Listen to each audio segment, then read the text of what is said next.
coasting against McCaffrey.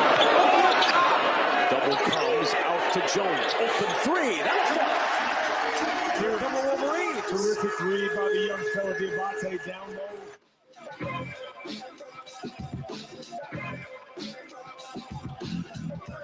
Good afternoon, everybody, and welcome in the Maize and Blue Review Afternoon Live. We're here every day, weekdays at 1 o'clock, and we're on after Michigan basketball and football game. Means last night we were on after the Michigan-Iowa game, and we're going to talk about that coming up, plus what Michigan has to do. Is it a must-win situation for the Wolverines when they go down to Columbus to take on the Buckeyes on Sunday?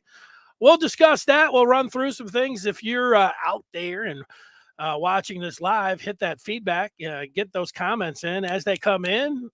Most of the time, we'll go ahead and I'll read the comment and see what you're thinking about Michigan. That's what it's all about. We enjoy getting your feedback. So go ahead and take advantage of that. And let's get it going as we talk about what happened last night here to Michigan. And if you've been watching the Wolverines, it was maddening because there were a lot of good things to take away from and feel good about Michigan back on Tuesday when they beat Michigan State. You know, they had Hunter Dickinson look like he was ready to put, you like to have that best player on the floor, a player that's got that look, that's ready to put his team on his back, ready to think about Kemba Walker and UConn back in the day, but just for a second there on Tuesday night, watching the way that Hunter Dickinson played against Michigan State, you at least thought about that a little bit. Plus, Caleb Houston over the last 3 games prior to last night was shooting well, scoring well, and Devontae Jones was playing well. Michigan was getting bench production. I mean, there are a lot of things to like, but if you've been watching this team, you feel good, feel bad, feel good, feel bad. And you trace it back there to the Purdue game that was at the Chrysler Center back on February the 10th. And since then, Michigan has played 8 games. They got that surprising win against Purdue. Then they lost to Ohio State. Then they came back and went down to Iowa. And that was an impressive win, especially after the way Iowa played after Michigan beat them down there. But then they lost to Wisconsin. It's back and forth. They beat Rutgers, lost to Illinois, beat Michigan State, and now, here we are last night losing to Iowa, really getting punched in the mouth early, and the Hawkeyes winning that one going away. And so what do you take out of that? You take that, Michigan's a very inconsistent team, and, you're waiting to see some of those signs of, okay, teams that are made in March, you look for some of those signs, and one of those is their consistencies game to game. Do you like some things that you think that, hey, this could be a dangerous team? And Tuesday, it was like, if they come out on Thursday night on senior night and win that game, that will be back-to-back wins, and carrying a lot of momentum into Sunday, feeling like, hey, maybe this team's really got something. Juwan coming back for the Big Ten tournament, but as we know, that didn't happen. The Hawkeyes just came out smoking, came out right out of the gate, knocking down shots left and right. They've got an all Big Ten performer, maybe the Big Ten player of the year in Keegan Murray, and, his brother knocking down shots, getting out to that 13-4 lead. And, after you go to the 5-minute mark, you go to the 10-minute mark, and, Michigan getting down by 18 in the first half, down by 17 at the half. And, Michigan couldn't have come out any colder, and one thing, Moussa Diabate had 28 points 2 weeks ago down in Iowa City. So yeah, you get that. He's supercharged. He's got more than, a greener than, green light. And then he went to his right-hand hook, and that didn't go in. He tried, slithering in there and using his moves, and he didn't have the right angle and didn't hit him. And then tried his jumper, that wasn't going. And, Dickinson trying to, pick up where he left off on Tuesday night, that wasn't happening. And you get down. This is usually, you think about basketball games being won in the last 5 minutes of the game. This game was won in the first 5, the first 10, the first 20 by the Hawkeyes. Now, Michigan did end up cutting it to single digits with 5 minutes left. Actually, they get it down to to 7 with 3 left. But when they had those opportunities, they missed a front end of a 1-on-1. When they played some defense for 2 times in a row when they were down 7, they came down and turned it right back over. And you expend a lot of energy. Coaches always say that when you're in a big deficit, you climb back in it, make a push, make your run. You figured that they would have a run in them. They did, but when they had that momentum and they had to start, they didn't have any. They didn't leave themselves many outs. You can't make many mistakes when you get down that big and when you have your opportunity, and it just didn't happen. So, they lose it by a final of 82-71, and people think about what could Phil Martelli, what could the staff, what can they do differently? What could they have done differently last night? Maybe what can they do differently moving forward about getting this win on Sunday, which feels like a must win. I'll get to a little bit of, we'll get to more of that coming up here in a second, but is it bringing Moussa Diabate off the bench? I saw that suggestion. Who are you putting in? You putting Caleb Houston, you put him down at the 4, and then you're bringing in Buffkin, Terrence Williams, as the 3, or you're moving Johns or Jace Howard into that 4 spot for Diabate. If they would have come to me last night and said, "Hey, what do you think about Diabate coming off the bench?" I'd have said, "Diabate just went for 28 points 2 weeks ago against Iowa. Let's run that one back. Let's get him the ball down low. Let's let him go to work. See if there's something that he had 2 weeks ago. Let's see if there's a continuation." And that's what Michigan did. And he wasn't ready for that. Couldn't. I don't know if it was about the suspension. I don't know what it was about, but that consistent. Probably what it was about is being a freshman and really not being able to put consistency, that much consistency together all year long, because he's a freshman, even if he is a 5-star. I mean, yeah, and at times he's flashed first round potential, and at times he's flashed let's send him to the bench potential, and it wasn't there for him last night. So sending Diabate to the bench, would I do that coming up on Sunday? Because you got 2 centers in essence, certainly 2 guys that want to get the ball down to the post. Is it going to free something up? I don't think I'm not ready to do that. When Michigan has been at their best this year, it's been the 5. Sure, Frankie Collins on Tuesday when Devontae Jones got into a little bit of trouble was not only a change of pace, but it did give him a boost, gave him a shot in the arm. His energy, he's electric, running up and down the floor. There is a little something to that. But do I want to play more Frankie Collins? Maybe a little bit more. Give him a little bit more burn to see if he's a change of pace, just see if he could get something going. But Devontae Jones has played pretty well. And, the other guys are going to come in, but I don't know how much you're eating up. Like I said, like you go with the smaller lineup for Caleb Houston, but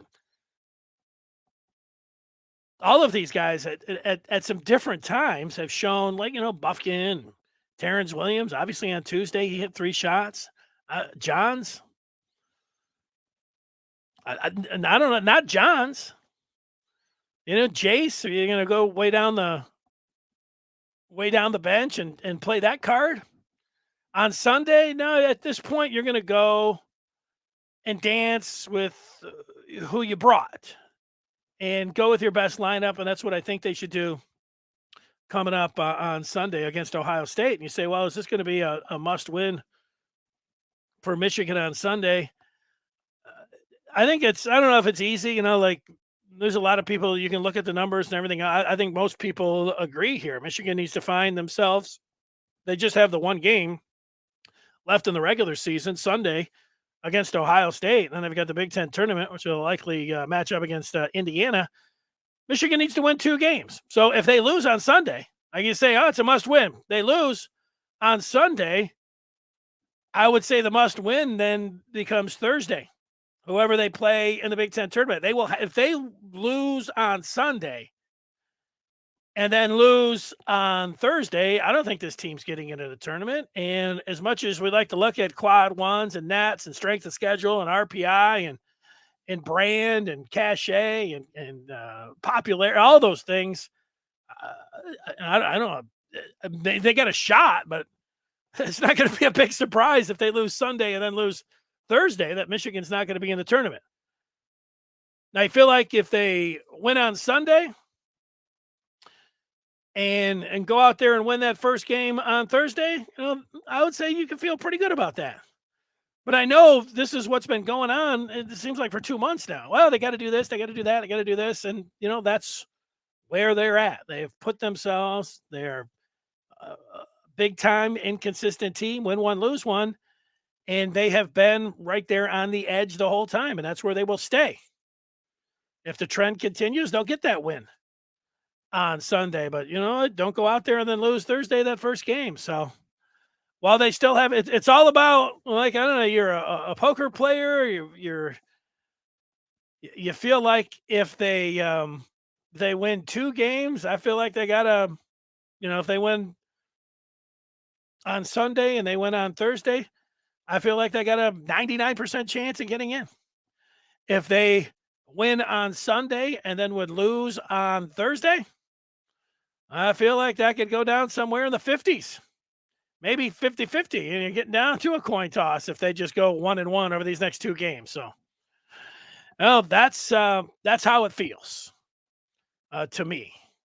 Let's get some of the feedback in here, some comments. Let's see. We've got Super Raciti who's checking in. Yeah, Super Raciti, good to see you.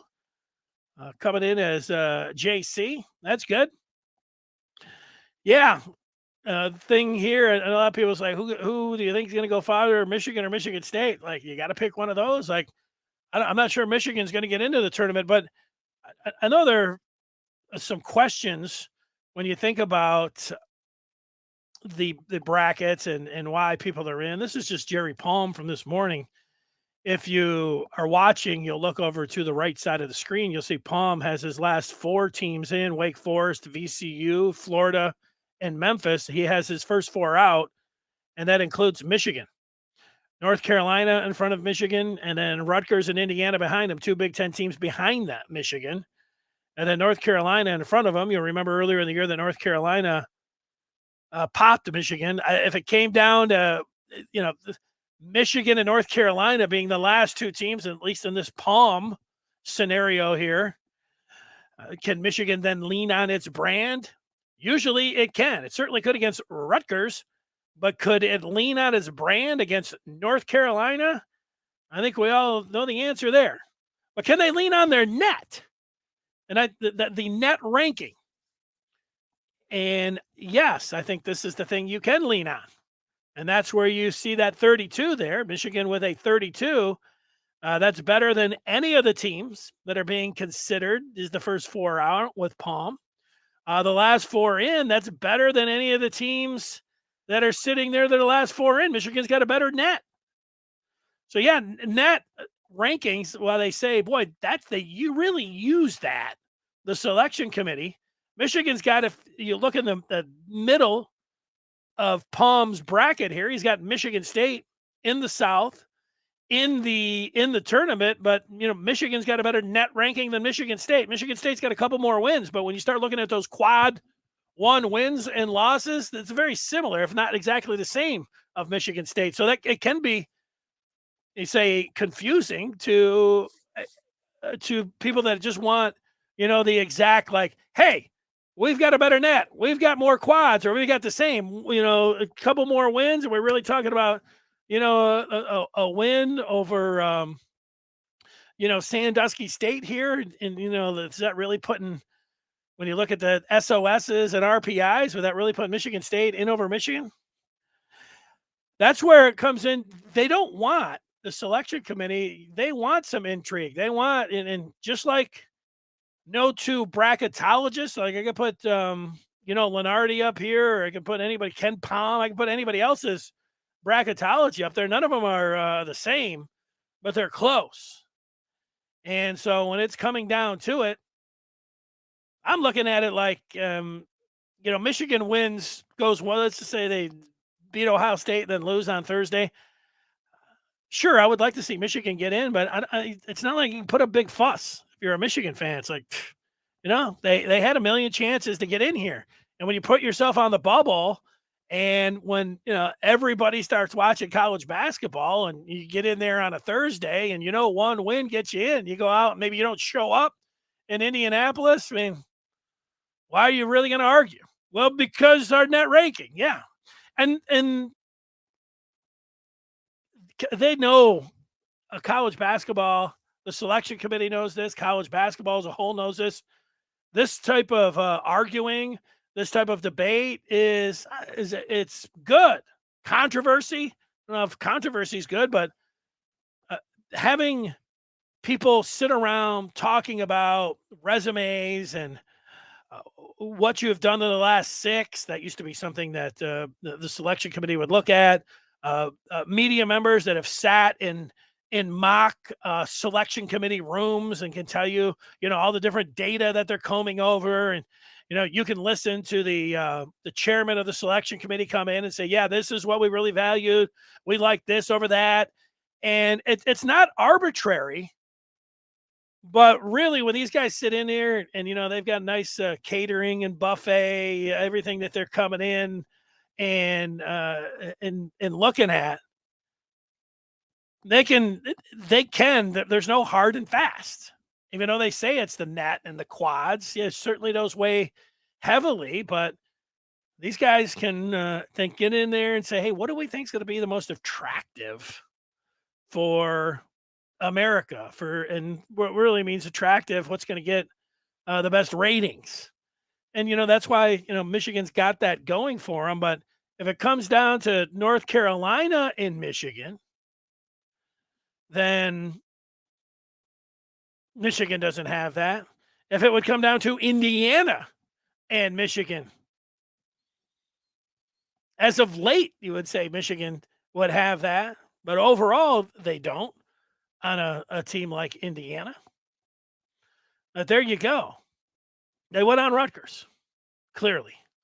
And they would have all the numbers there on Rutgers when it comes to the net rankings. Although I don't have the profile in front of me for Rutgers, but I believe that recently they have come up and have done pretty good. They had that stretch where, they were collecting quad 1 wins and, and hoard them like I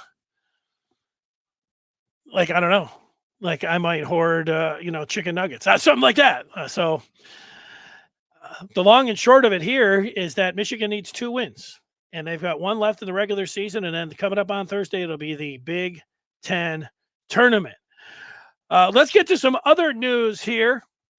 Nik Stauskas, the former Wolverine, he's been picked up back in the NBA.